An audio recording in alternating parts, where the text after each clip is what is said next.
एक बार की बात है, एक जंगल में एक सरोवर था जो खूनी झील के नाम से प्रसिद्ध था। शाम के बाद कोई भी उस सरोवर में पानी पीने जाता तो वापस नहीं आता था। एक दिन उस जंगल में चुन्नू हिरण रहने आया।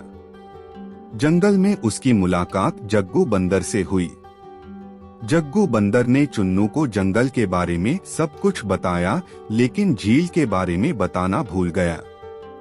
जग्गू बंदर ने अगले दिन जंगल के सभी जानवरों को चुन्नू हिरण का परिचय दिया।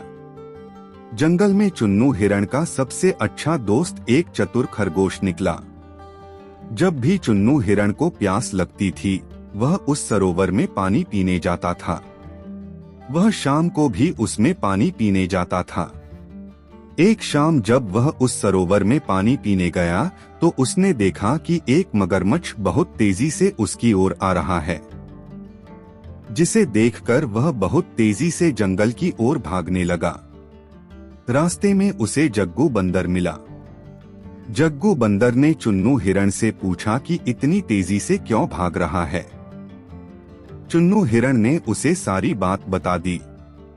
जग्गू बंदर ने कहा कि मैं आपको बताना भूल गया कि यह एक खूनी सरोवर है। जो भी शाम के बाद जाता है वापस नहीं आता है।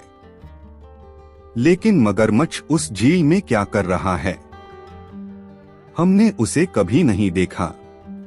इसका मतलब है कि मगरमच्छ शाम के बाद उस झील में पानी पीने जाने वाले सभी जानवरों को खा जाता है। अगले दिन जग्गू बंदर जंगल के सभी जानवरों को लेकर उस झील पर चला गया। सभी जानवरों को आता देख मगरमच्छ छिप गया, लेकिन मगरमच्छ की पीठ अब भी पानी के ऊपर दिखाई दे रही थी। सभी जानवरों ने कहा कि वे जो पानी के बाहर देखते हैं वह मगरमच्छ है। मगरमच्छ यह सुनकर कुछ नहीं बोला। चतुर खरगोश ने सोचा और कहा, नहीं, यह तो पत्थर है। लेकिन हम तभी मानेंगे जब वह खुद बताएगा। यह सुनकर मगरमच्छ ने कहा कि मैं पत्थर हूँ। इससे सभी जानवरों को पता चला कि यह एक मगरमच्छ है। चतुर खरगोश ने मगरमच्छ से कहा कि तुम यह भी नहीं जानते कि पत्थर बोलते नहीं हैं। इसके बाद सभी जानवरों ने मिलकर उस मगरमच्छ को उस झील से भगा दिया और खुशी खुशी रहने लगे। इस कहानी से हमें यह सीख मिलती है कि अगर हम सब मिलकर बिना घबराए किसी भी समस्या का सामना करें तो उससे निजात पा सकते हैं।